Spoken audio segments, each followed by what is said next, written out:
بیان کیا جاتا ہے کہ کسی ولی خدا کے زمانے میں ایک شخص بہت زیادہ گناہ گار تھا، جس نے اپنی تمام عمر لہو و لعب اور بیہودہ چیزوں میں گزاری اور آخرت کے لیے کچھ بھی زیادہ راہ اکٹھا نہ کر سکا۔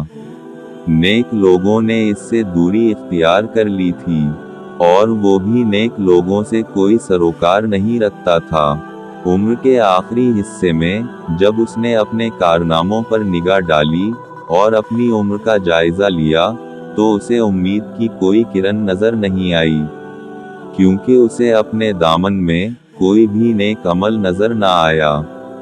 یہ دیکھ کر اس نے ایک ٹھنڈی سانس لی، پھر اس کی آنکھوں سے آنسو بہنے لگے۔ توبہ استغفار کے ارادے سے بارگاہ الہی میں عرض کیا، اے دنیا اور آخرت کا مالک، اس شخص کے اوپر رحم کر جس کے پاس نہ دنیا ہے اور نہ آخرت۔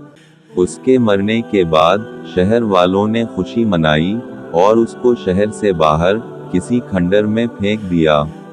اس موقع پر اس ولی خدا کو خواب میں حکم ہوا کہ اس کو غسل اور کفن دو اور متقی پرہیزگاروں کے قبرستان میں دفن کرو۔ عرض کیا، اے رب، وہ ایک مشہور و معروف گناہگار اور بدکار تھا۔ وہ کس چیز کی وجہ سے تیرے نزدیک ہوا اور تیرا محبوب بن گیا اور تیری رحمت اور مغفرت کا حقدار بن گیا؟ جواب آیا، اس نے جب اپنے آپ کو بے یار و مددگار دیکھا تو ہماری بارگاہ میں گریہ زاری کی۔ ہم نے اس کو اپنی آغوش رحمت میں لے لیا ہے۔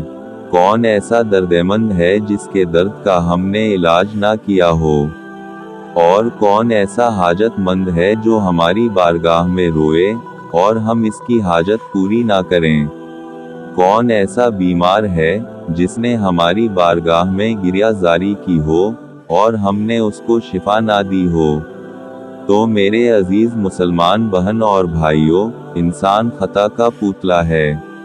غلطی ہر ایک سے سرزد ہو جاتی ہے، لیکن خوش قسمت ہے وہ انسان جس نے اپنی حالت کو پہچان لیا اور اپنی زندگی میں ہی توبہ کر لی۔